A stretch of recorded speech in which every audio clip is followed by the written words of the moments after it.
ছেলের বান্ধবীর ভাইয়ের উপনয়নের একটা পার্টির ইনভিটেশন ছিল। তো আমার এই শাড়িটা একটা ডিজাইনার শাড়ি, কিন্তু একটু ভারী।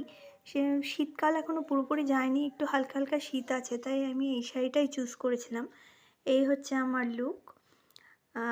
খুব সুন্দর অ্যারেঞ্জমেন্ট হয়েছিল। বিভিন্ন জায়গায় দাঁড়িয়ে দাঁড়িয়ে আমি অনেক ছবি তুলে নিয়েছি, আমার খুব ভালো লেগেছে। আপনারাও একটু বলবেন আমার সাজটা কেমন হয়েছিল। খুব হালকা সেজেছিলাম।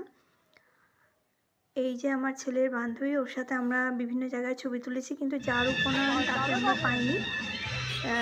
সে তো বিভিন্ন জায়গায় ঘুরে বেড়িয়েছে। খুব সুন্দর একটা ডেকোরেশন করেছিল, খাওয়া দাওয়া খুব জমিয়ে হয়েছিল, অনেক রকম খাওয়া দাওয়ার আয়োজন হয়েছিল। ওভারঅল আমরা খুব মজা করেছি পুরো ব্যাপারটাতে।